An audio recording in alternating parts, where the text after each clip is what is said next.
Bom dia, irmãos. Bom dia, irmãs, mais uma vez. Depois desse nosso bate-papo inicial aqui, desse nosso making off, que ninguém precisa saber o que aconteceu, mas nós vamos dar início, então, à aula de hoje.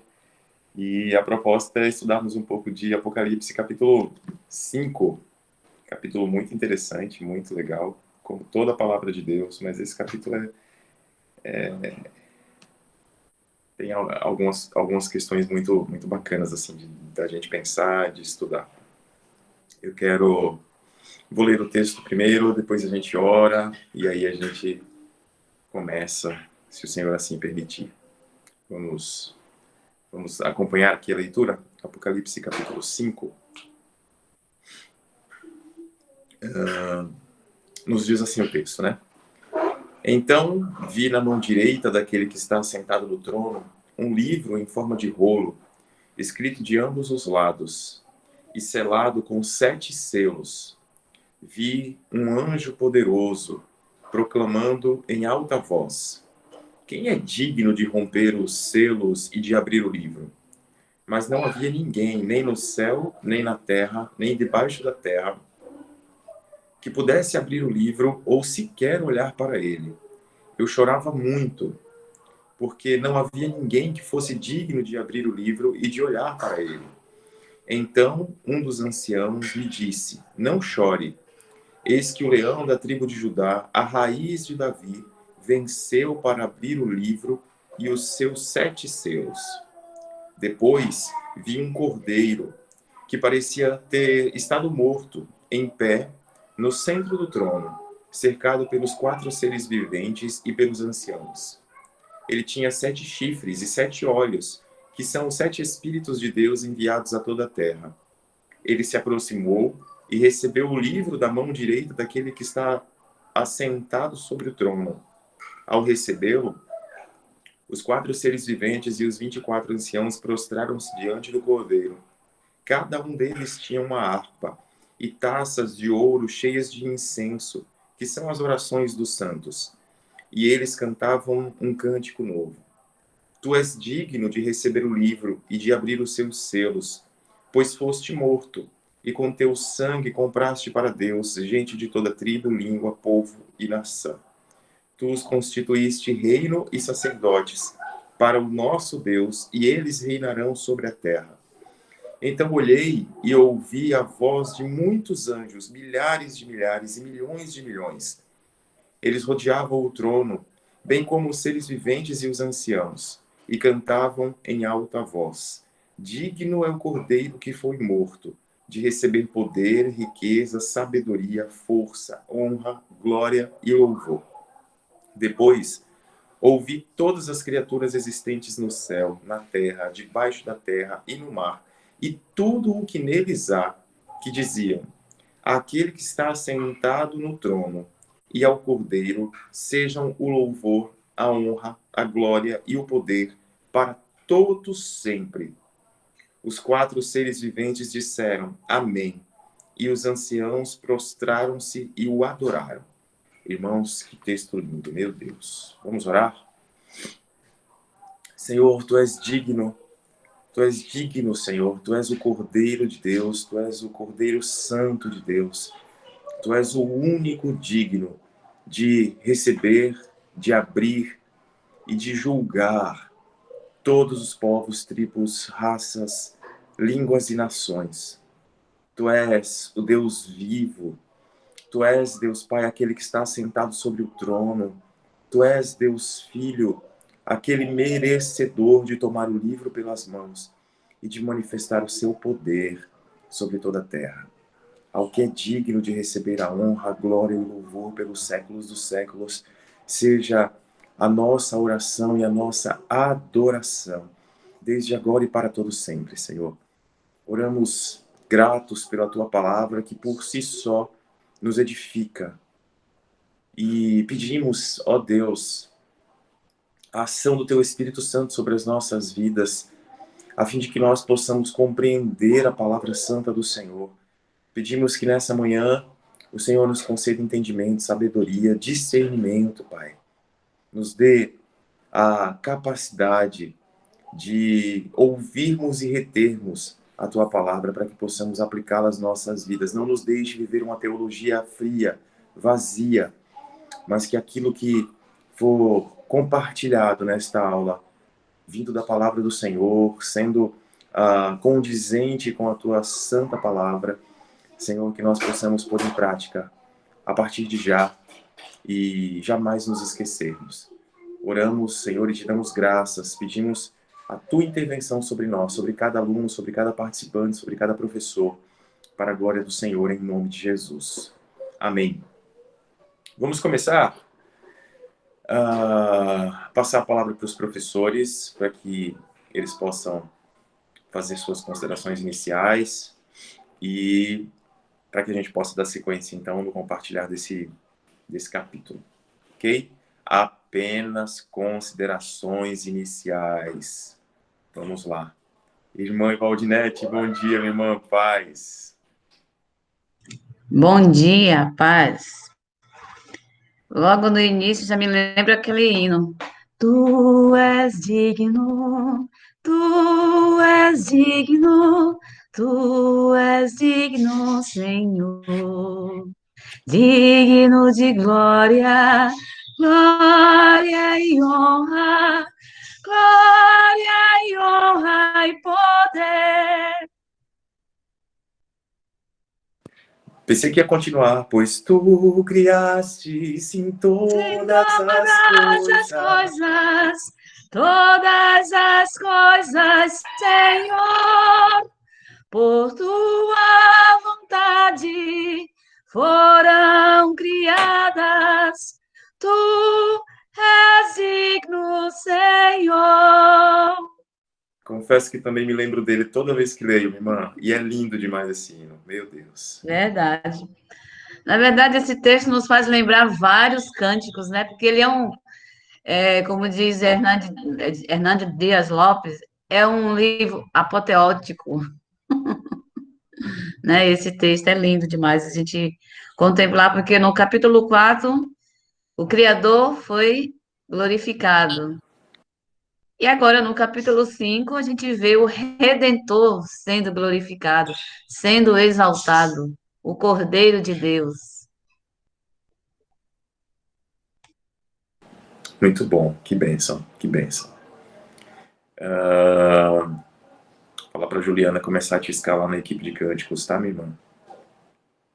Estamos precisando de sopranos. Irmão Natson, bom dia, meu irmão. Paz. Bom dia, tudo bem? Então, a Valdinete já falou o que eu iria também dizer, né? No capítulo 4, o foco era o Pai, né? O foco estava no Pai, na glorificação do Pai, né? Então, tudo se referia ao Criador, né? No capítulo 5, nós vemos o foco no Filho, né? No leão, no cordeiro, né? E na sua glorificação. E é nisso que nós vamos discorrer hoje. Amém. Surge um personagem novo do capítulo 4 para o capítulo 5. Bênção. Pastor Lizeto, bom dia, meu irmão. Paz. Graça e paz, amados e amadas do Senhor. Capítulo lindo. E nos 7 primeiros versos nós temos aí: o Cordeiro é digno de abrir o livro selado. Aqui a visão continua e João vê um livro na mão direita daquele que está sentado no trono. Esse livro era um rolo escrito dos dois lados, ou seja, por dentro e por fora, estando fechado com 7 selos de cera, isto é, completamente fechado, impedindo que o seu conteúdo fosse lido. Esse rolo contém o destino da humanidade. E é significativo que esse rolo esteja na mão direita daquele que está sobre o trono. Isto nos mostra que toda a história da humanidade está na mão de Deus. E o que é fantástico, o que é interessante nesse capítulo 5, é que nós observamos como se cumpre a palavra do Senhor Jesus em Mateus capítulo 28, verso 18. toda a autoridade me foi dada, me foi concedida no céu e na terra. Olha que coisa linda, e nós vamos observar a autoridade do Senhor Jesus aqui no céu, a autoridade que ele tem na condição de Cordeiro de Deus, de leão da tribo de Judá.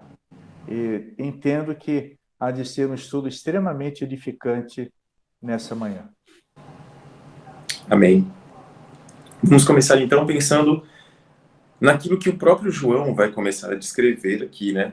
A sequência do texto, a partir do versículo 1, nos diz: Então vi na mão direita daquele que está assentado no trono um livro em forma de rolo, escrito de ambos os lados e selado com 7 selos. Vamos pensar um pouquinho a respeito desse versículo primeiro. O pastor Luizeto já começou a dar algumas características, né? Algumas informações a respeito disto, e são características e informações muito interessantes. Ao longo da história a gente tem algumas possibilidades, até tanto a respeito do rolo quanto a respeito dos selos, né? Não sei se eles têm algumas dessas informações para nos passar, mas vamos lá, vamos começar. Alguém dos 3 professores gostaria de começar tratando das características ou das informações do rolo, dos selos, e até sobre aquele que está assentado sobre o trono e que tem esse livro na mão direita, né? Porque talvez um dos pontos mais interessantes desse começo do capítulo 5 é que o Deus Criador retratado no capítulo 4 não é aquele que vai abrir o rolo ou abrir o livro. Então, há um fator interessante aí também. Mas vamos lá. Alguém? E Valdinete, pode começar então, minha irmã.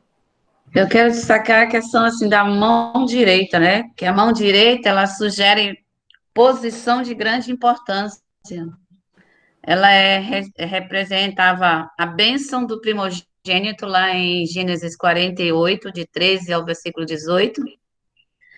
A posição de honra na presença do rei, né? 1 Reis, capítulo 2, versículo 19. E a força vitoriosa. Aí a sabedoria retém na sua mão direita o poder para alongar vidas, em Provérbios 3,16. A mão direita de Deus representa frequentemente seu poder para estabelecer, proteger e resgatar o seu povo. Aí tem Salmos 40, Salmos 80, do versículo 14 ao 15. Isaías 62, do versículo 18. E a mão direita de Deus também vem o castigo para os inimigos dele. Em Abacuque 2,16, né? É a mão do juramento imutável de Deus a favor dos fiéis. E reis seguravam o cetro com a mão direita, né? Foi na mão direita que Jesus segurava as 7 estrelas. Nós vimos isso no capítulo 1 de Apocalipse, versículo 16, e no capítulo 2, no versículo 1. Foi a marca de posse dos servos da besta. Então, a gente pode concluir que Deus segurava na mão direita uma demonstração de sua autoridade, pela qual daria poder ao seu ungido para proteger o seu povo. Interessante. O livro de Apocalipse ele é cheio das simbologias, então a gente precisa ficar atento a elas, sim. E essa leitura da irmã Valdinete é bem interessante a respeito da destra, né, da mão direita. Pastor Luizeto? Alguns apontamentos aqui. A Bíblia Anotada fala acerca de um livro, um rolo, né, e destaca que este pode ser o livro da redenção, né, por conter a história da queda do homem pelo pecado e da sua redenção por Cristo. E essa redenção por Cristo é aí sendo retratada conforme escrito aos Hebreus, em Hebreus capítulo 2, versos 5 a verso 9. A Bíblia Vida Nova vai dizer que seria um pergaminho enrolado, fechado com selos, e simboliza os mistérios de Deus. um volume descrevendo os seus planos, propósitos e obras. E quando a gente pensa aí, selados com 7 selos, né, o número de selos sugere que o livro era um testamento, conforme os costumes da época. O testamento cerrado, ele era executado depois da morte do testador, perante as 7 testemunhas que o selaram. Então, abria-se, lia-se e cumpria-se aquilo que o testamento dispunha, né? Há uma aparente ligação com Ezequiel, capítulo 2, do verso 1 ao verso 10. Né? E aqui, o conteúdo do rolo trata do futuro julgamento e da herança dos cristãos, dos crentes, em decorrência da morte do Senhor Jesus Cristo, nosso Senhor e Salvador, conforme 1 de Pedro, capítulo 1, verso 4. E aí o plano divino já tinha sido feito de maneira irrevogável. Quebrando-se os selos, se prontifica para o desenrolar dos acontecimentos. E só Cristo controla e dá significado à história, né? Então, são aí informações pertinentes, interessantes e relevantes para nós compreendermos esse acontecimento que o apóstolo João testemunhou. Muito bom. Natson, meu irmão.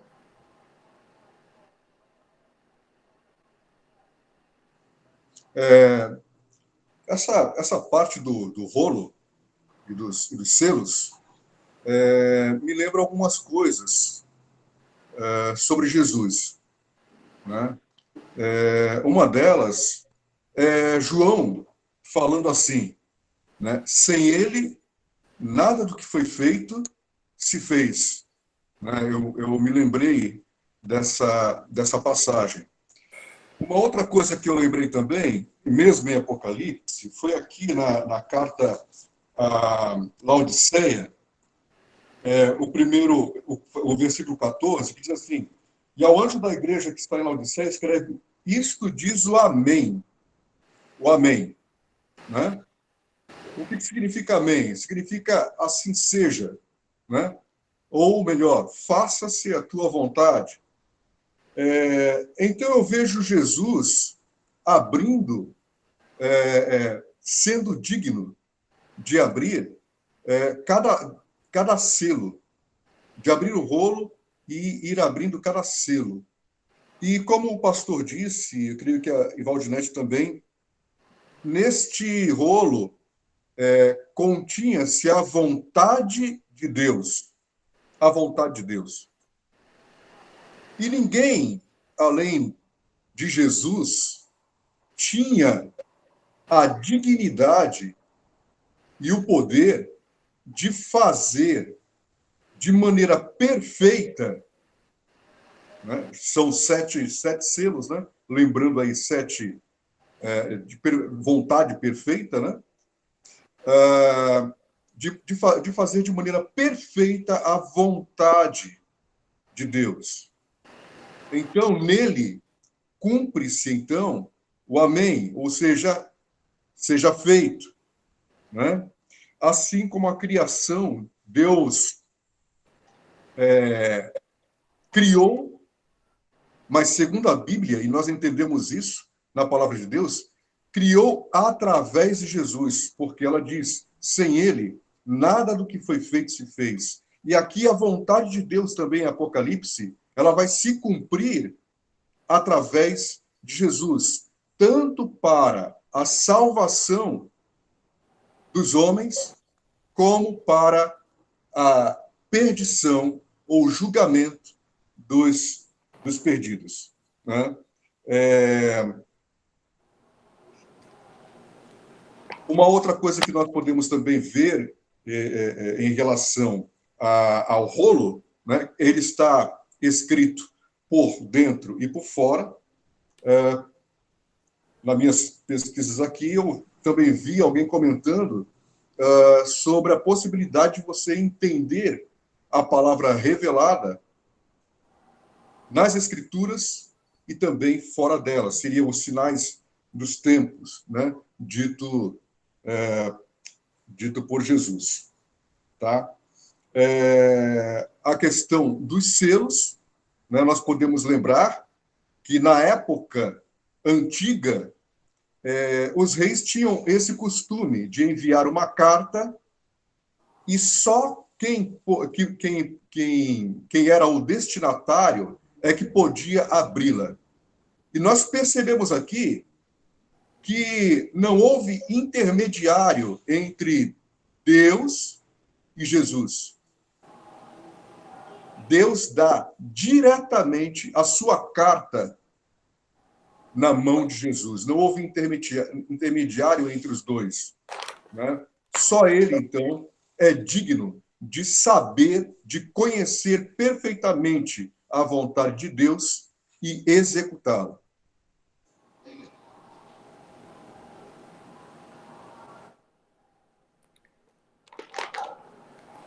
Pensei que ia continuar falando. É melhor parar por aqui. Não percebi uma respiração ou um final, uma conclusão de raciocínio, por isso fiquei esperando.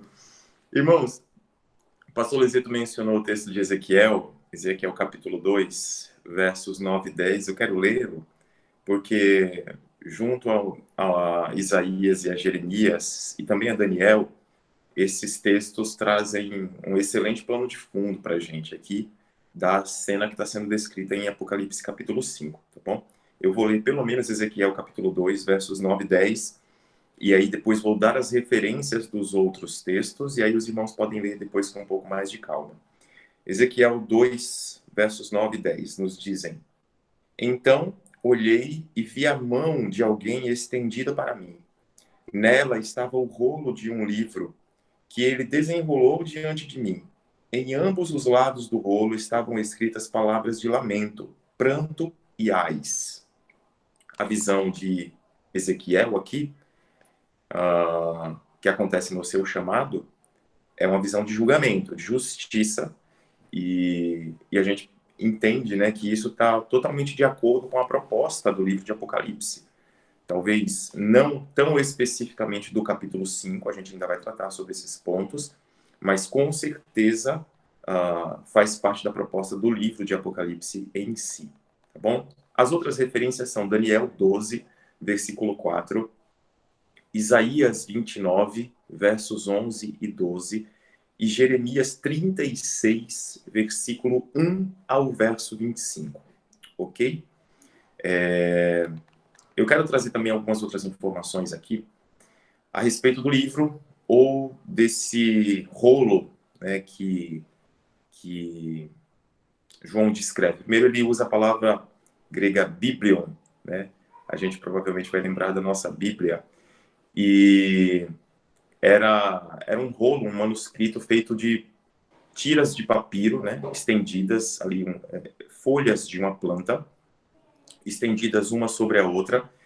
E muito provavelmente, irmãos, esse rolo, quando essas folhas eram juntadas, né? Então, o finalzinho de uma folha com o comecinho da outra, colocados um sobre o outro, para estender o tamanho desse livro, formando um rolo e colados ali, passados alguma substância para que eles pudessem aderir um ao outro. E aí eles formavam essa forma mais longa para que pudesse ser enrolada como um rolo de manuscrito, tá bom? Esse foi o tipo de material de escrita mais popular durante cerca de 3 milênios e começou lá desde o Egito, em 3000 a.C. Até o período do Império Romano, esse é o tipo de material que é utilizado com mais frequência para os registros. Tem também a possibilidade de ser um pergaminho, só que aí o pergaminho já era feito de... A gente já falou sobre isso nos primeiros capítulos de Apocalipse, quando nós começamos a estudar. O pergaminho, ele já era feito de couro, né, com pele de ovelha ou de cabra, que era alisado com cal, e aí depois de alisado, ele ficava pronto, e muito provavelmente o pergaminho era escrito apenas de um dos lados. com a escrita seguindo a fibra da pele, né, do animal ali que era utilizado. Tá? Era escrito provavelmente de forma horizontal ali. Esses rolos, como o rolo que é apresentado aqui em Apocalipse capítulo 5, esses rolos que eram escritos dos dois lados eram menos comuns, bem menos comuns. O mais comum era que ele fosse escrito de um lado só, principalmente se ele fosse um pergaminho e não um papiro. Mas os rolos escritos dos dois lados tinham um nome específico chamado de opistográficos. Eram rolos opistográficos, porque eram escritos justamente de um lado e de outro, né? É o sentido da palavra grega utilizada aí, para falar que eram escritos dos dois lados. E aí a gente tem algumas possibilidades com relação a esse tipo de rolo a que João se refere aqui, tá bom? Eu vou só mencioná-las, porque são pelo menos 6 possibilidades a respeito dos rolos. Então, para não tomar muito tempo com relação a isso, eu vou apenas citá-las. A primeira possibilidade, irmãos, é que esse rolo a que João esteja se referindo diga respeito ao livro da vida do Cordeiro. Algumas pessoas leem Apocalipse 5 e pensam nesse rolo como sendo o livro da vida. É um dos temas principais de Apocalipse. Apocalipse 3, versículo 5, 13, versículo 8, e pulando para não dizer todas as referências, Apocalipse 21, verso 27, trata dessa questão do livro da vida. Só que o livro da vida, onde estão os nomes dos remidos, dos que são salvos, né? Não só dos que serão, dos que são salvos. E aí eu volto a dizer, a gente precisa ler Apocalipse lembrando que a vitória já foi conquistada na cruz do Calvário. Então, o nome dos salvos não é o ponto central aqui de Apocalipse capítulo 5. Ele é um tema central em Apocalipse, mas não é o ponto central em Apocalipse capítulo 5. Por isso, como a ênfase está nos eventos, nas coisas que hão de acontecer, como começa a ser dito desde o capítulo 4, versículo 1, eu particularmente não acredito que o foco do rolo no capítulo 5 seja o nome dos salvos, tá bom? E alguns outros estudiosos também não acreditam. Segunda possibilidade é que esse livro dissesse respeito ao Antigo Testamento, especialmente a Torá, com as bênçãos e as maldições estipuladas na lei e na aliança. Essa possibilidade é real, ela existe, em que as bênçãos e as maldições estivessem ali sendo cumpridas no Novo Testamento e abertas pelo Cordeiro, tomando esse livro das mãos do Deus Criador. Esse é um ponto de vista muito próximo de cumprimento de profecias do Antigo Testamento, muito próximo do que o livro de Apocalipse nos apresenta. E se você lembrar do que a gente leu agora em Ezequiel capítulo 2, ele está muito alinhado. Só que ainda assim, irmãos, a ênfase desse capítulo 5 está no futuro. Não está no cumprimento de profecias lá do Antigo Testamento. Apocalipse como um todo, como um livro, trata disto. Mas a gente precisa fazer uma leitura bíblica do texto, uma teologia bíblica do capítulo, e não uma teologia mais sistemática, mais geral, né? Então, pensando especificamente no capítulo 5, eu ainda não acredito que essa seja a proposta desse capítulo. O terceiro ponto, o pastor Luizito mencionou, é a possibilidade de que seja um testamento, né? A ideia, não que seja um testamento, mas a ideia por trás do livro visto por João seja a de um testamento que contém a herança dos santos e que foi selado com 7 selos para trazer autenticidade, veracidade e também para indicar um segredo, né?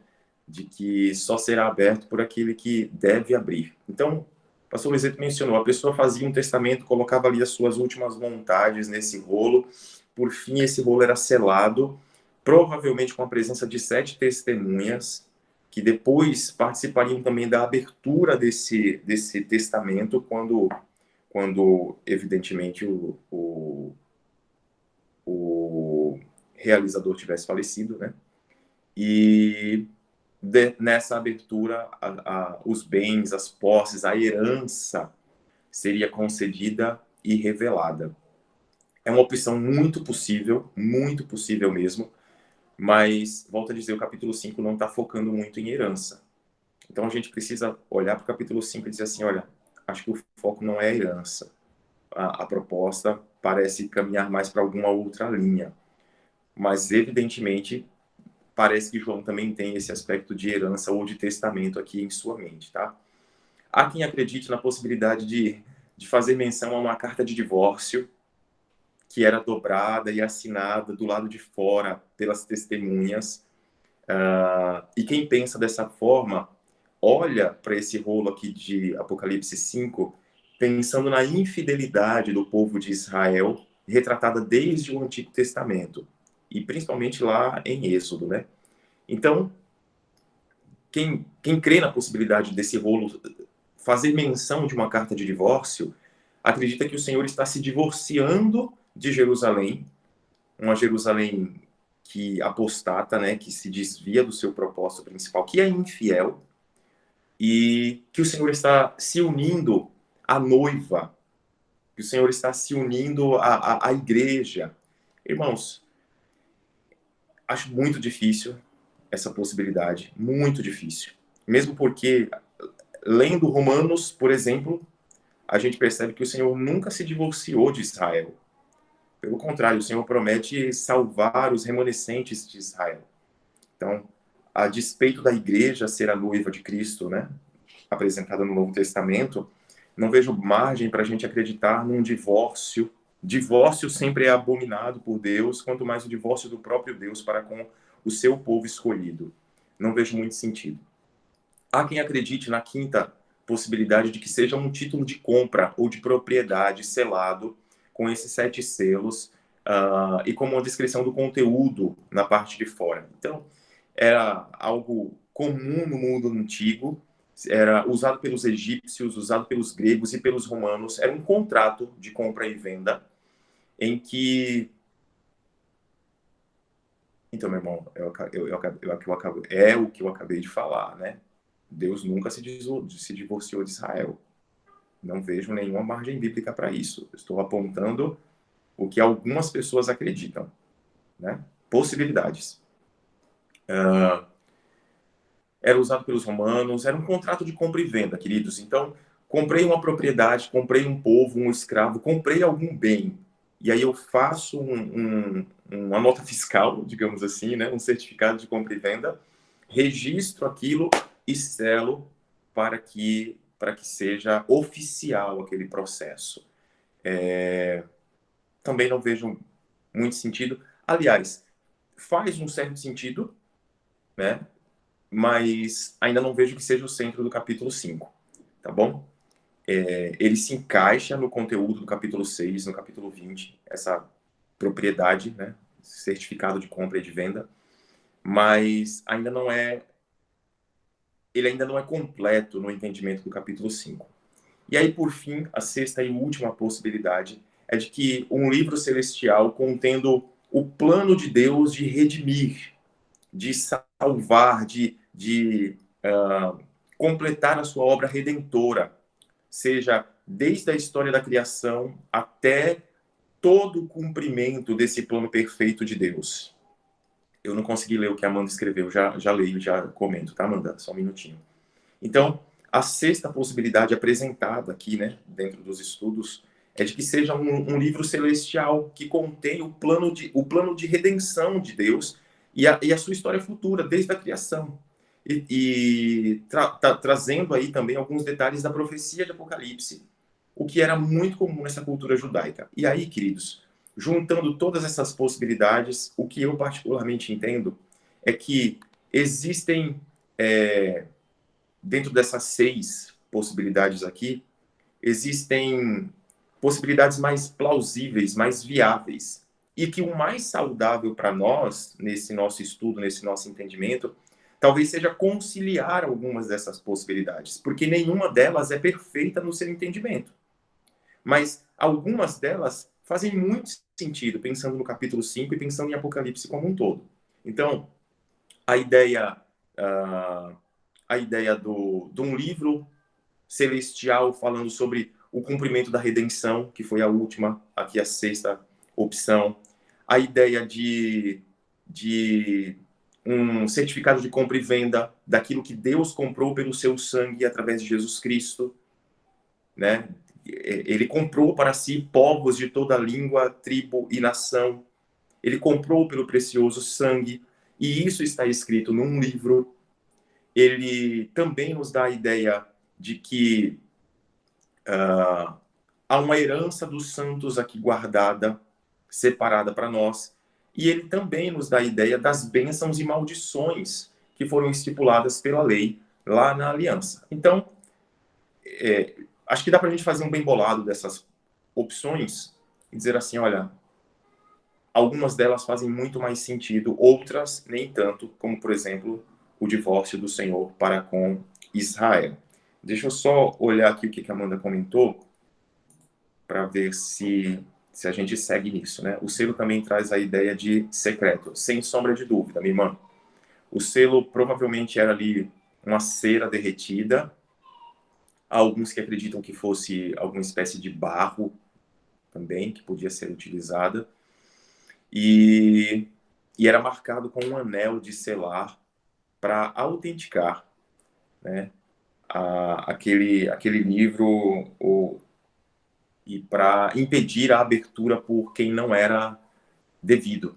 Então, só podia ser aberto pelo responsável direto por aquele material. E aí o livro, o selo traz, sim, essa opção de segredo. Tanto traz que a pergunta é, quem é digno de abrir? Né? Muito bom. Pastor Lizeto, levantou a mão. Conforme eu havia colocado, a Bíblia Vida Nova fala sobre isso. Seria um pergaminho enrolado, fechado com selos, simbolizando os mistérios de Deus. Né? Os mistérios que só Deus tem o conhecimento, né? Isso mesmo. A irmã Caminha está querendo falar, ou ela tá... Eu estou vendo o dedinho dela, eu não sei se ela está pedindo a palavra ou não. Minha irmã, o seu microfone está fechado. Se tiver pedindo a palavra, pode abrir. Não, é que saiu a tela. Não tem problema. Não tem problema. Não postei nada, eu estava só ouvindo, não estava vendo nada. Aí eu estou mexendo aqui. Eu estou igual a Márcia. Aquela escuridão, eu digo, eu não estou ouvindo nada, estou vendo nada. Conseguiu agora? Agora tá bom, daqui a pouco eu desço sozinha. Tá bom. Eu vi um dedinho ali, eu digo, meu Deus, será que ela tá pedindo a palavra e não conseguiu clicar na música? Não. Então tá bom. Então, vamos em frente, irmãos. Então, queridos, existem muitas possibilidades, muitas. Apocalipse vai trazer esse monte de opções pra gente, de teorias. Algumas são interessantes da gente saber, outras nem valem tanto a pena assim. Vamos seguir? Vi um anjo poderoso proclamando em alta voz: quem é digno de romper os selos e de abrir o livro? Versículo 3. Mas não havia ninguém, nem no céu, nem na terra, nem debaixo da terra, que pudesse abrir o livro ou sequer olhar para ele. E essa era a razão de João chorar muito, porque não havia ninguém que fosse digno de abrir ou de olhar para o livro. Vamos conversar aí sobre esses 3 versos, do versículo 2 até o versículo 4. Natson, meu irmão, pode começar, por favor. Então, o anjo forte, né, bradava com grande voz, né, para todo mundo escutar. Quem é digno, né, de abrir o livro, né, e os selos. Mas não apareceu ninguém, né? E o fato de ele estar gritando ali, né, era para dar ênfase, né? E a Bíblia fala, então, que ninguém no céu, ou seja, nenhum anjo, nem Gabriel, nem Miguel, nenhum daqueles anjos, aqueles milhões de anjos que estavam ali, eram dignos de abrir o selo.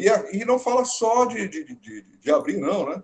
fala de olhar, não era digno de olhar para o livro. Né? Também na terra. Na terra, muito menos, né? Se a gente olhar na Bíblia, os grandes nomes que nós temos, desde... Podemos começar com Abraão mesmo, né? Abraão, passando por Moisés, né? Moisés, ele não teve medo de olhar para Deus, né? Nós podemos ver todos aqueles profetas que tiveram alguma experiência da proximidade de Deus, né? Todos eles ficaram atemorizados. Isaías, por exemplo, né? Isaías, ele pensou que ia morrer, né? Então, nós vemos aí, então, que ninguém é digno, nem no céu, nem na terra. E a Bíblia fala debaixo da terra, né? Não sei, sinceramente não sei, se está se referindo ao Hades, né? Mas eu creio que sim, tá? Eu creio que sim.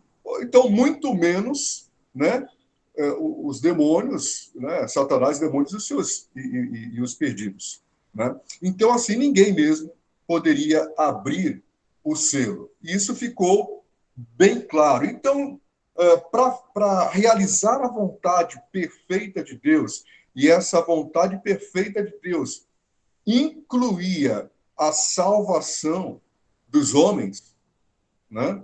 Você já citou aí várias hipóteses, né, do que representaria esse livro, como é que os homens poderiam ver, né, naquela época esse livro, né? Será que seria um testamento? Será que seria uma compra e venda? Pode ser uma mescla de cada uma dessas coisas, né? E o testamento seria a herança para os salvos, né? A compra e venda seria a compra dos homens, né, de Cristo para Deus, para si. Então, assim, e João, então, chorava, porque ele via que a vontade de Deus em relação, principalmente à salvação, não iria ser cumprida. E então, nós vemos, depois disso, nós vamos ver, então, que um ancião vai consolá-lo em relação a isso. Mas eu não vou falar sobre isso, porque não está aqui dentro dos versículos, né, para a gente comentar depois. Tá bom? Ficamos assim. Luizeto?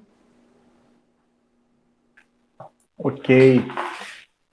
Esse versículo 2, o anjo forte, aí trata de um poder superinteligente sobre-humano, que procurou por alguém digno de ser o intérprete dos mistérios divinos, ou dos segredos de Deus, né? Aí contidos no livro, no rolo. Sobretudo no tocante aos destinos dos seres humanos. E quando temos essa questão do proclamava em grande voz, né? Estava realizando a missão divina, a missão que o Senhor havia concedido, havia dado aí a esse anjo forte, né? Quando a gente pensa nesse termo anjo forte, a gente imagina um poder realmente fantástico da parte do Senhor, alguém extremamente poderoso, da parte do Senhor, um ser celestial, cumprindo essa missão, né? Até porque ele proclamava em grande voz, como o professor Nadson destacou, para que todos pudessem ouvir. Né? Aí no verso 3, ora, nem no céu, né, os habitantes das regiões celestes, ou seja, nenhum anjo, nenhum arcanjo, nenhum serafim, nenhum querubim era digno, estava em condições de abrir o livro, nem mesmo olhar para ele, nem sobre a terra, né? Nenhum ser humano, por mais dotado que fosse, ou seja, nem mesmo um patriarca, nem mesmo um profeta, nem mesmo um sacerdote, nem mesmo um apóstolo, nem mesmo um pastor, um bispo, um diácono, nenhum ser humano estava em condições de abrir o livro, nem mesmo olhar para ele, né? E também, e ninguém debaixo da terra, no Hades. E aí alguns entendem ser o lugar dos mortos, outros entendem lugar dos espíritos. Então, ninguém que tivesse morrido, ou nenhum espírito, qualquer que fosse, né, eles poderiam abrir e nem mesmo contemplar o livro. Então, mostrando que não havia ninguém em condições de abrir esse livro, né? E aí, quando nós temos essa experiência de João, por conta disso, por conta de que ninguém no céu, nem na terra, nem debaixo da terra, estava em condições de abrir o livro e nem mesmo contemplar o livro, né? Ele chorava muito, né? Porque não foi achado ninguém digno de abrir o livro, nem mesmo de olhar para ele. O que significa isso, né? A criação inteira foi incapaz de realizar a tarefa, né? Toda a criação não estava em condições de realizar essa tarefa, porque nenhum ser criado de qualquer tipo ou esfera possui a dignidade moral e o poder inerente e nem o caráter apropriado e designado para essa missão. E aí o apóstolo João chorou porque ninguém era digno. Ninguém estava em condições de abrir o livro, né?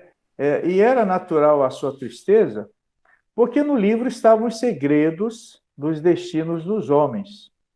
E João procurava conhecê-los para poder consolar os cristãos perseguidos. Então, ele gostaria de ter o conhecimento para poder consolar, né, aqueles cristãos que estavam sendo perseguidos, entendendo que esse escrito se dá no momento em que a igreja está sofrendo uma grande perseguição, né? Então, daí a tristeza de João, porque ele gostaria de ter o conhecimento e de poder transmitir uma palavra de conforto e de consolo para os irmãos que estavam sofrendo perseguição por amor ao Evangelho de nosso Senhor e Salvador Jesus. E essa palavra é extraordinária, porque ela, mais uma vez, faz a gente lembrar que quando a gente lê a palavra de Deus, quando a gente estuda a palavra de Deus, como a gente está se propondo a fazer aqui, isso precisa de uma aplicação. Se o choro de João e eu acredito sim que seja, por lamentar, né,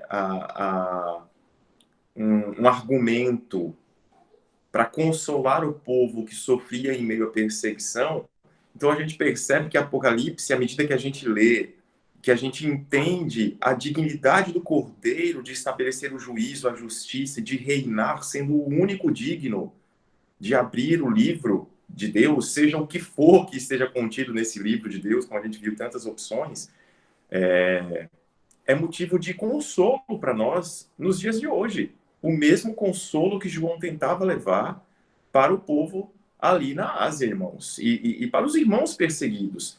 Então, as dificuldades que nós enfrentamos hoje em dia, elas são superadas, são vencidas, irmãos, à medida que a gente olha para a palavra de Deus e a gente vê que há um cordeiro digno.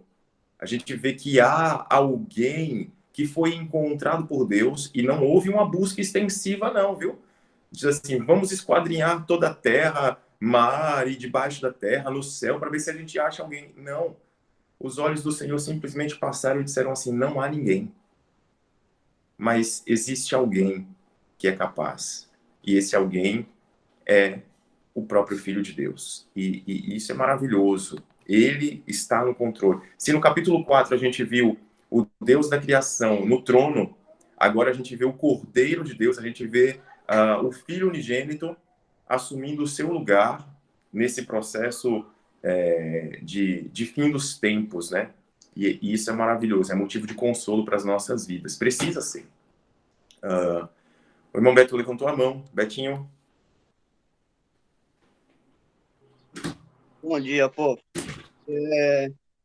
Eu acho que só complementando essa questão do choro de João, né, no comentário aqui da NVT, no final do comentário sobre esse versículo, diz assim: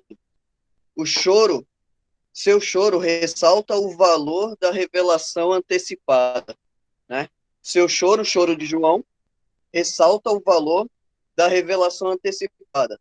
E aí, eu lembrei que no capítulo 4, no versículo 1, João foi convidado, né? Convidado e foi falado para ele assim, ó: a voz disse, suba para cá e lhe mostrarei o que acontecerá depois dessas coisas, né? Então, João subiu na expectativa de ver tudo que poderia ser visto, né? Ele falou, pô, vou lá, né? Vou ver a mansão celestial, eu vou ver o Senhor, vou ver tudo aquilo que o Senhor vai fazer depois dessas coisas. E aí, de repente, ele chega lá e vê o anjo falar, ninguém é digno de abrir. É como se tirasse a chupeta da boca da criança, né? É como se você entrasse na casa da pessoa que mais você quer conhecer e você começasse a andar na casa daquela pessoa e, de repente, alguém falasse para você, ó, fulano não vai vir. Não tem graça estar aqui na casa do fulano sem encontrar com ele, né? E aí a importância, eu creio, né, da gente estudar Apocalipse e o fim dos tempos. Por quê? Porque senão a gente anda sem um destino, né? A gente anda sem um propósito, sem um alvo, né? E aqui João, como o pastor já falou, Redney também, João, ele queria receber essa revelação para quê? Para consolar os irmãos. Qual era o consolo? Irmãos, eu li o final do livro, vai dar tudo certo, fica firme, está tudo bem. Deus está no controle, o Senhor não perdeu o controle de nada, está andando tudo exatamente de acordo com aquilo que Deus propôs. Nada saiu do trilho, nós estamos no centro da vontade de Deus. Os que estão morrendo porque Deus assim quer. Ele se alegra porque esse é o propósito dele. Então, eu vendo isso aqui, eu creio que é muito importante, né? Não somente a gente ler e lembro aqui, né, do que o pastor Seu Shed falou, não é para despertar ou responder às nossas curiosidades, né? É para responder, para despertar a nossa responsabilidade. Não é para responder às nossas curiosidades, mas sim despertar a nossa responsabilidade. O pastor Seu Shed falou. Então, enquanto a gente está estudando aqui, o nosso espírito está recebendo esse consolo, né? De que no fim de tudo, apesar de todo o sofrimento, no fim de tudo, vai dar tudo certo para aqueles que forem fiéis até a morte, se assim for da vontade de Deus, né? Então, eu creio que a gente deve ter, né, essa expectativa por saber. Pode ser que a gente não saiba tudo, né? E pode ser não, eu tenho certeza que a gente não vai alcançar o conhecimento total de como tudo acontecerá para a gente, né, ser tão tranquilo assim. Mas eu creio que quanto mais a gente conhecer o plano geral de Deus e principalmente o final dessa história, nós seremos consolados diante de cada situação difícil, de cada problema, de cada luta, de cada dificuldade, de cada desafio, de cada tropeço, sabe? A gente vai estar sempre andando, não condicionado ao momento que a gente está vivendo, mas sim à proposta final, ao que Deus colocou como um prêmio da soberana vocação. Então, não estou andando pelo sofrimento do agora, eu estou sofrendo por um prêmio vindouro, né? Então, eu creio que a expectativa de João era essa: eu preciso ver o que está nesse livro para transmitir isso para os meus irmãos, para eles continuar. Como o pastor falou, é um contexto de prisão, né? É um contexto que os irmãos precisavam de uma palavra de ânimo, precisavam de alguém estimulando eles a continuarem, que eles estavam no caminho certo, que ia dar tudo certo, que ia ficar tudo bem no final da história, nós íamos reinar com o Senhor para sempre. Então, essa questão do choro de João, que eu acho importante.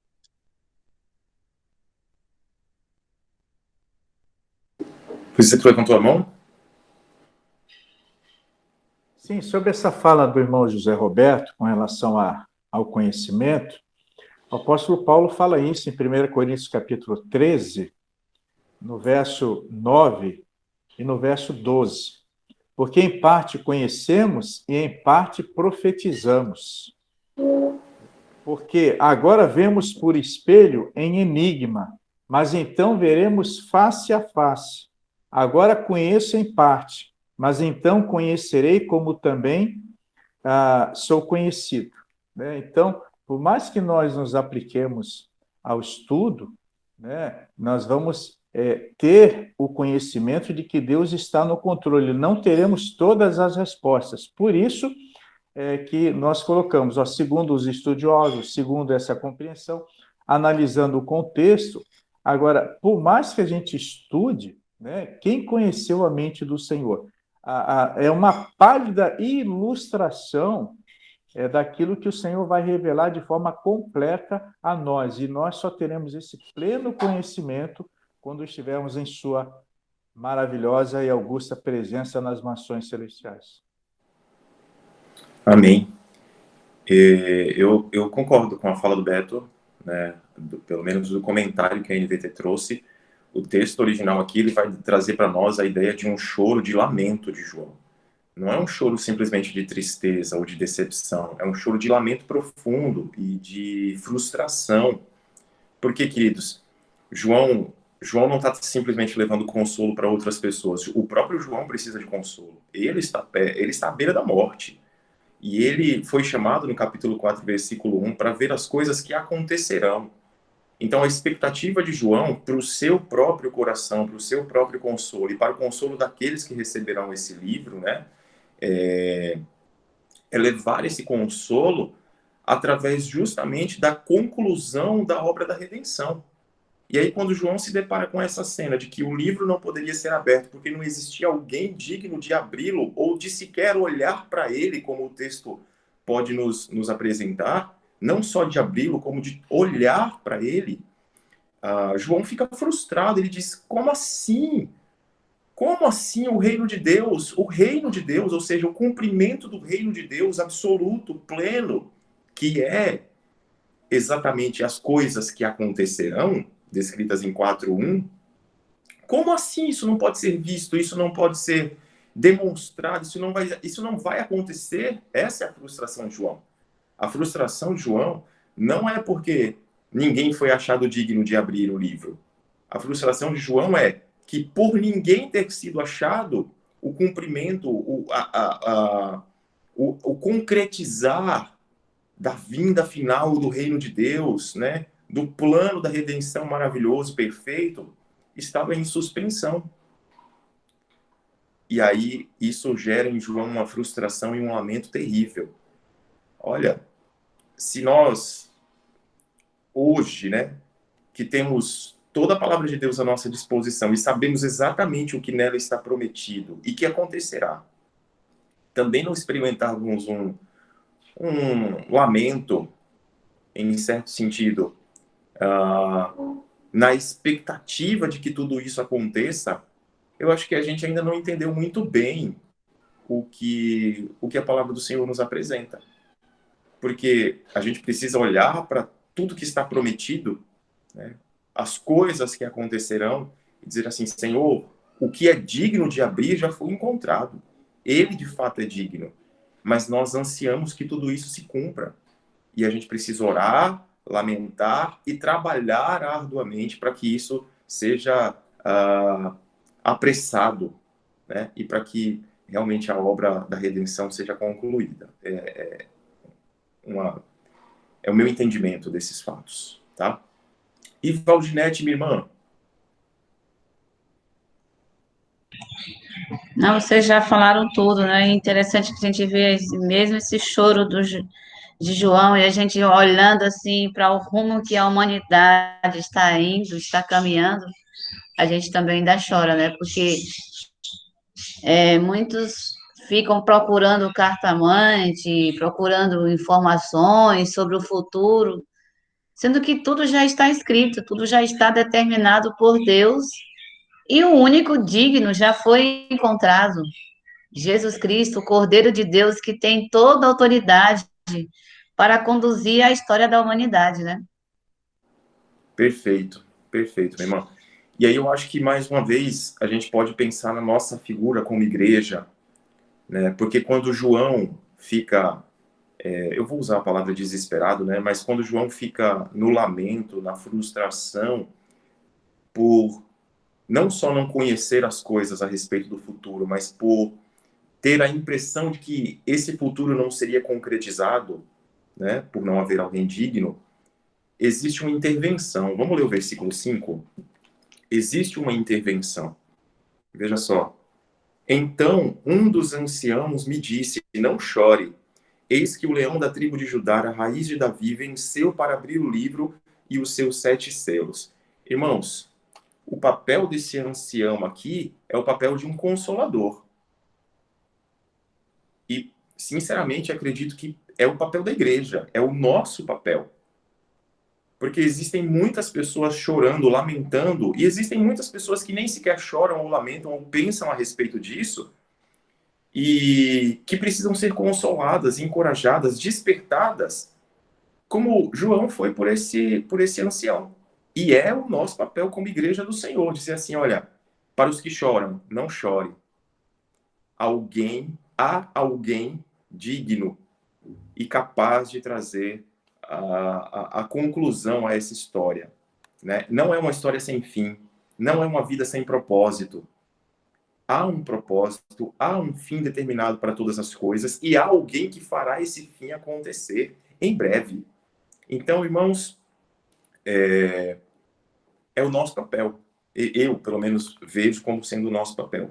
Mas tem outras coisas muito interessantes no versículo 5. Eu vou chamar o Liseto para que ele comece dessa vez, tá bom? Depois o irmão Natson e a irmã Valdinete.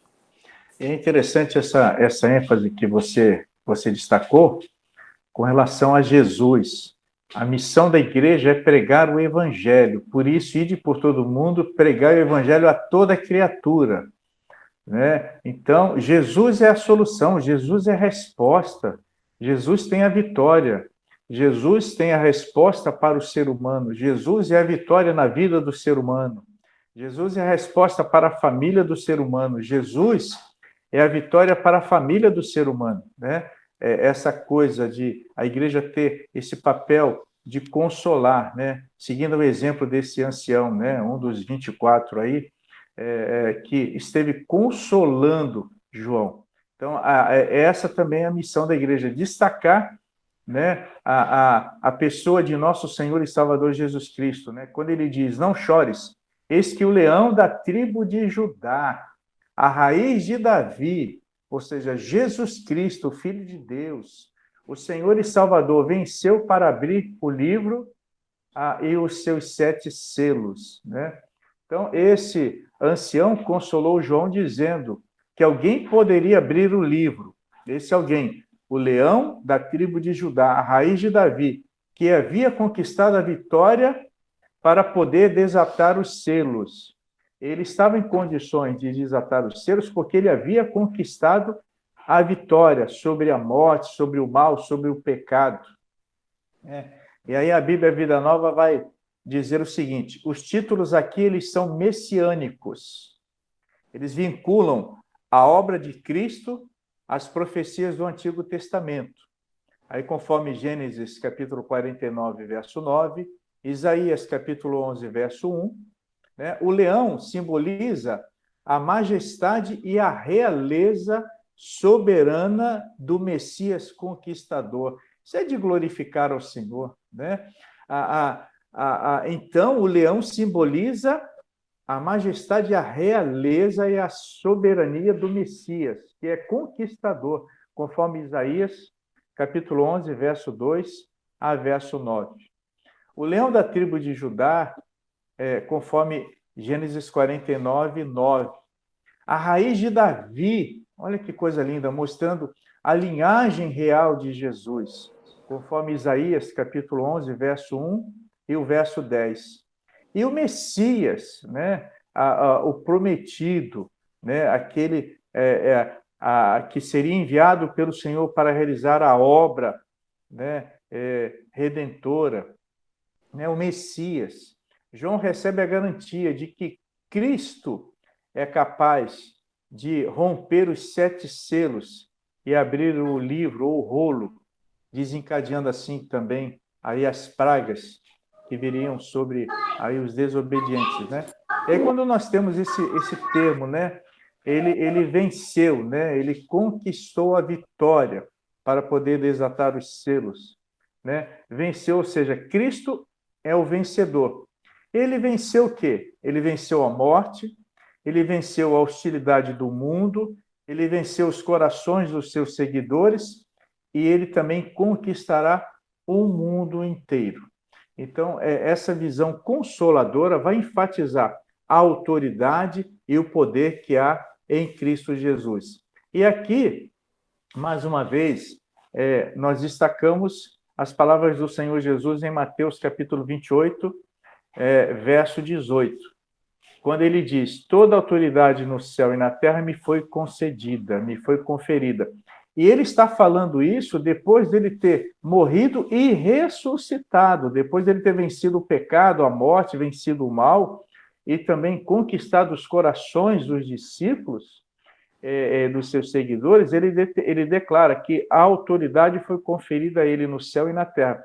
Por isso, essa palavra aí também desse ancião a João, porque Jesus estava em condições, era o único digno. Então, fique tranquilo, porque ainda que não haja nenhum ser celestial, nenhum ser humano, nenhum espírito digno de abrir, de desatar aí os selos, e de abrir o rolo, o livro, o pergaminho, o que seja, e se não há ninguém em condições de contemplar, nós temos Jesus, o leão da tribo de Judá, a raiz de Davi, o Messias, que vai abrir, que vai desatar aí os selos e vai abrir o livro e vai, então, anunciar o que virá a acontecer. Natson, meu irmão.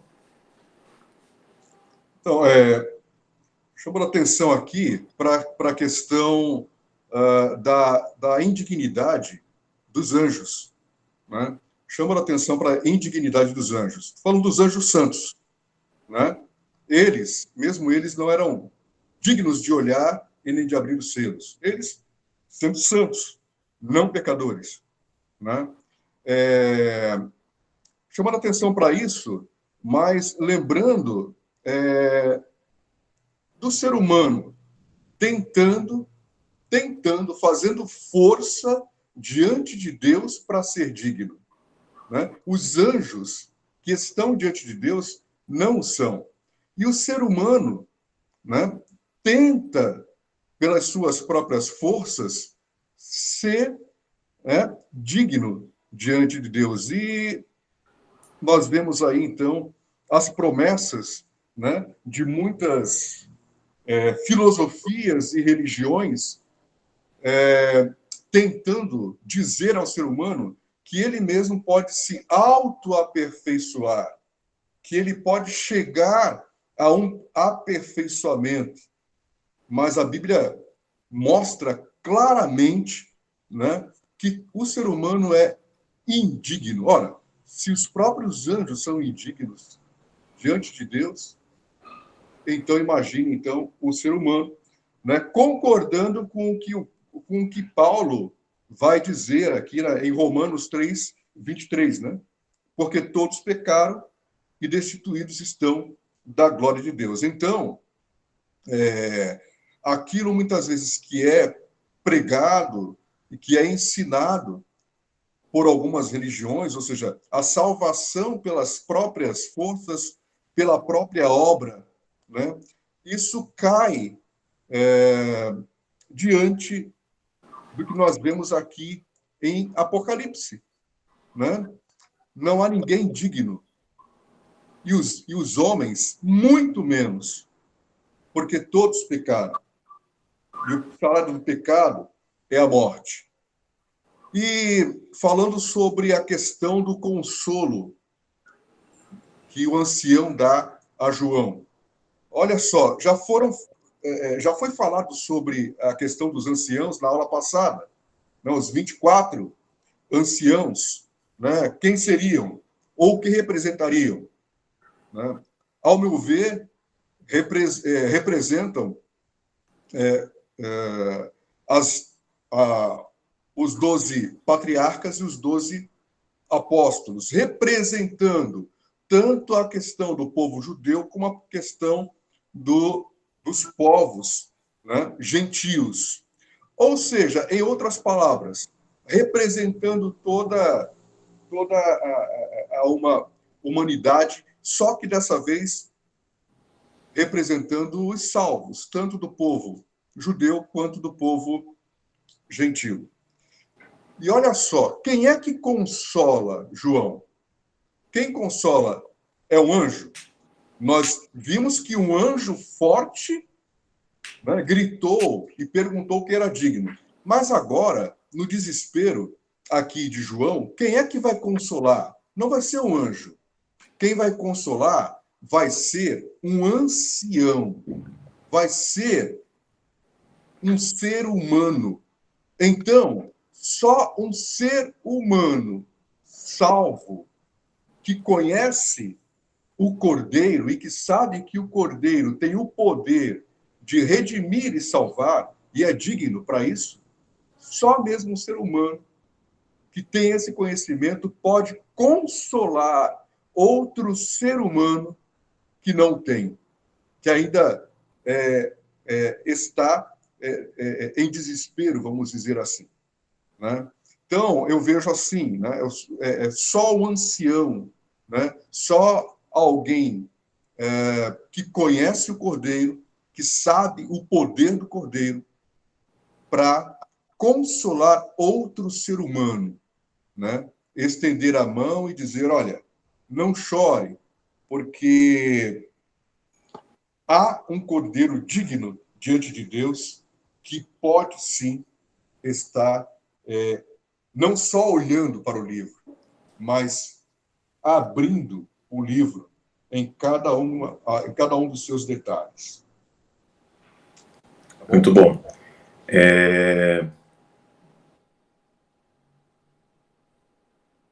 Boa, Amanda. Já leio o versículo, tá? Irmãos, 5 dos 6 usos da palavra digno no livro de Apocalipse estão aqui no capítulo 5. Então, a palavra digno é usada 6 vezes em todo o livro de Apocalipse. E 5 delas estão aqui no capítulo 5. O que mostra pra gente o quanto o capítulo 5 é importante. Ele é um desdobramento. É o surgimento do Cordeiro, né, do leão da tribo de Judá e daquele que vem da raiz de Davi. E com relação a essa questão da dignidade, ela não é uma dignidade moral no aspecto de Jesus, embora seja moralmente digno e puro, santo e irrepreensível. Mas a dignidade encontrada em Cristo aqui, ela pende muito mais para suficiência. Então ele é autossuficientemente digno e puro. E essa suficiência também é resultado da sua obediência.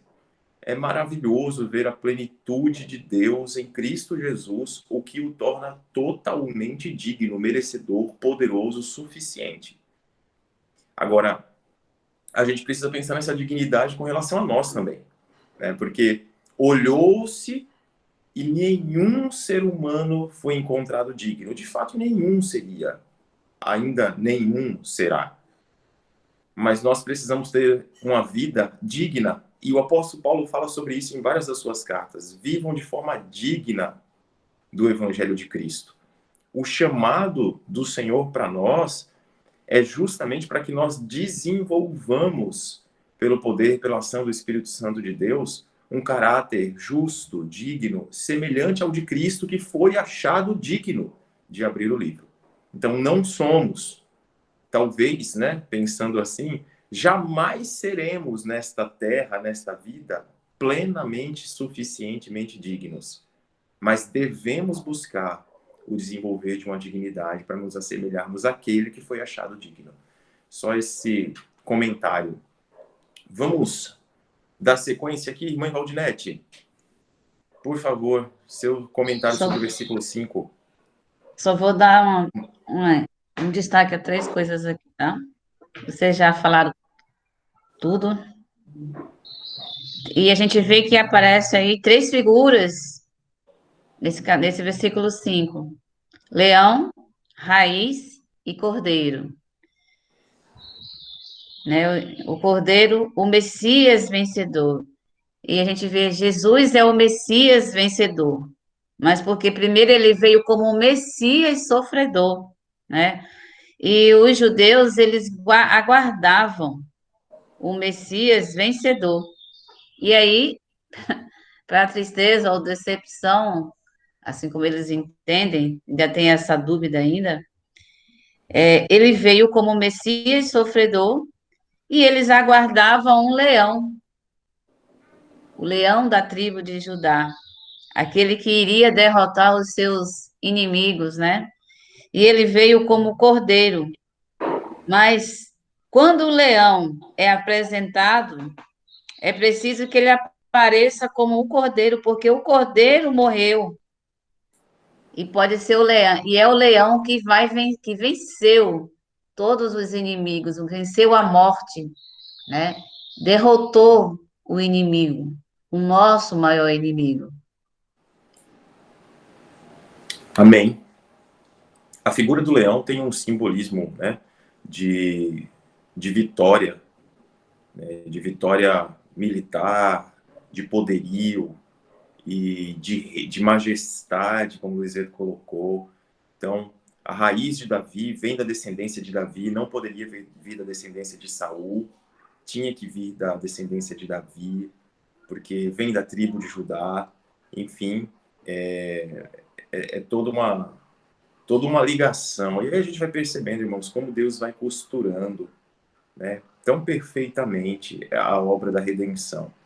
Desde o início, o primeiro ato criador do nosso Deus já estava amarrado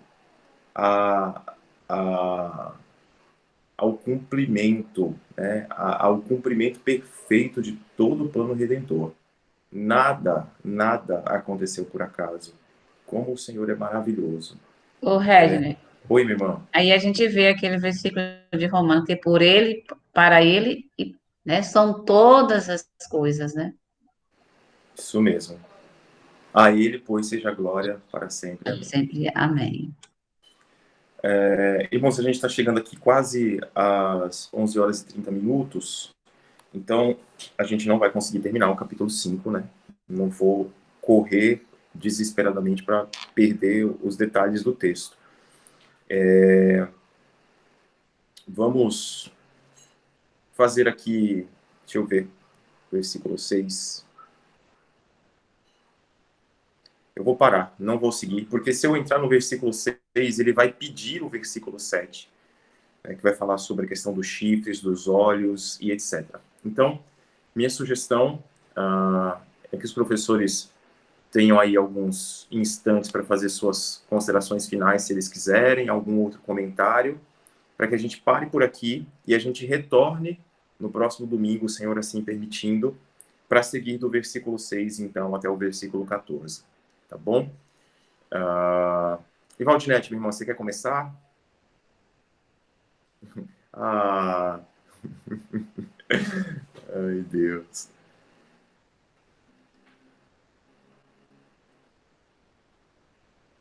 Acho que o teu microfone está fechado, minha irmã, eu não consegui te escutar. Não, eu vou ficar ouvindo. Vou deixar. Eu tinha outras considerações, mas senão a gente vai dar continuidade, realmente. Se falar dos 6, vai puxar para os outros. Se entrar no 6 vai ser difícil parar, irmãos. Então é melhor a gente fazer uma pausa aqui, tá? Natson, querido.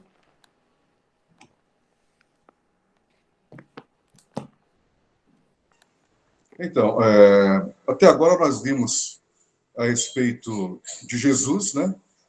A importância, né?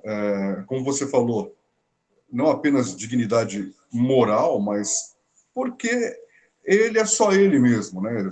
Ele é único, não existe outro igual, né? Como Deus, né? Como o Pai, não existe outro igual, só ele mesmo. Não existe, não existe ninguém digno que seja como ele, né? Em toda a sua essência, né? E aí essência de Deus. Por isso ele é digno. porque ele é perfeito, né? Mais perfeito do que qualquer outra pessoa, né? Ele é o Criador. E as criaturas não chegam nem aos pés do Criador. Muito bom.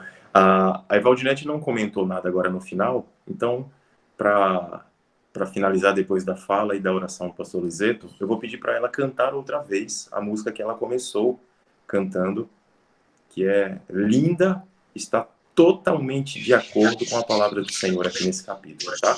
Então, minha irmã, depois que o Liseto fizer as considerações dele, que ele orar, por favor, conclua para nós cantando de novo, tá? Liseto. Eu gostaria de enfatizar, né, o que eu já destaquei 2 vezes. Eu vejo aí o cumprimento das palavras do Senhor Jesus, aí no capítulo 5 de Apocalipse, o que ele falou em Mateus 28:18. Foi-me dada, foi-me conferida, foi-me concedida toda a autoridade no céu e na terra. Jesus é Jesus.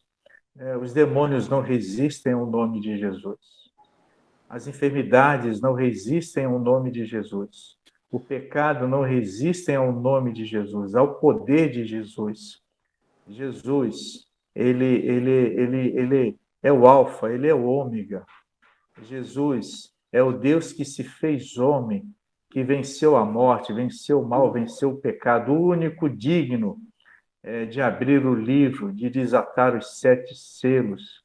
Ele é o leão da tribo de Judá, ele é a raiz de Davi, ele é o cordeiro que venceu, e nós vamos observar isso no próximo domingo, e não havia nenhuma outra alternativa, senão a todos de glorificarem e exaltarem a esse Jesus maravilhoso, a quem nós devemos adorar, obedecer, seguir, a quem nós devemos proclamar, não devemos nos calar, como ele declarou, todo aquele que se envergonhar dele diante dos homens, ele se envergonhará desses que se envergonharam dele diante dos homens, ele se envergonhará diante do Pai.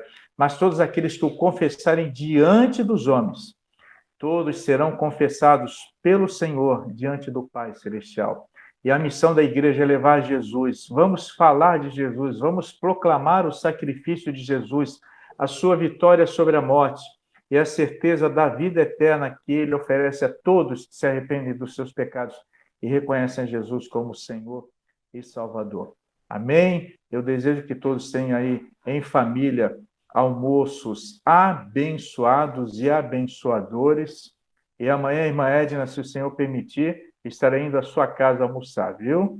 E feliz aniversário. E também, meus irmãos, incentivar você a convidar outros a estarem participando da Escola Bíblica Dominical. Quem não está participando está perdendo. E também que o Senhor abençoe o culto das 18 horas, estejam orando por mim, para que o Espírito Santo esteja usando essa vida tão imperfeita, mas que o poder do Senhor se manifeste e se aperfeiçoe nesse vaso imperfeito, para que o nome do Senhor seja glorificado. Oremos ao Senhor. Obrigado, querido, bondoso, eterno, supremo, amado Pai, por esse momento tão precioso de estarmos estudando a Tua palavra. Não temos todas as respostas vêm da parte do Senhor, mas o fato de nós nos aplicarmos ao estudo, estarmos debatendo acerca da Tua palavra, o Espírito Santo nos orienta, nos ilumina, nos traz conhecimentos necessários e, acima de tudo, fervor e, ó Deus, dedicação à Tua palavra, à Tua obra e ao desejo de servir ao Senhor com dignidade e fidelidade. Eu rogo a Tua bênção sobre todos os professores e sobre todos os alunos que estão participando nesse momento dessa Escola Bíblica Dominical e desperta homens e mulheres para que estejam aqui conosco, irmãos e irmãs, para que estejam também estudando a Tua palavra, experimentando o crescimento espiritual. Perdoa os nossos pecados, perdoa os nossos erros, receba nosso louvor e gratidão e adoração, Pai. Oramos agradecidos em nome do Senhor Jesus, que vive e reina para todo sempre. E agora, que a graça do Senhor Jesus, o amor de Deus Pai, a doce comunhão e presente consolação do Espírito Santo, sejam com todos os filhos da luz aqui reunidos e mundo afora espalhados, desde agora e para todos sempre. Amém. Amém. Amém. Obra, Vamos cantar? por favor. Mas não somente eu, né? Tu és digno, tu és digno, tu és digno, Senhor. Digno de glória, glória e honra, glória e poder, porque tu criaste, sim, todas as coisas, Senhor, por tua vontade foram criadas. Tu és digno, Senhor. Amém. Glória a Deus. Amém. Paz, irmãos. Deus Ainda tem aquele. abençoe.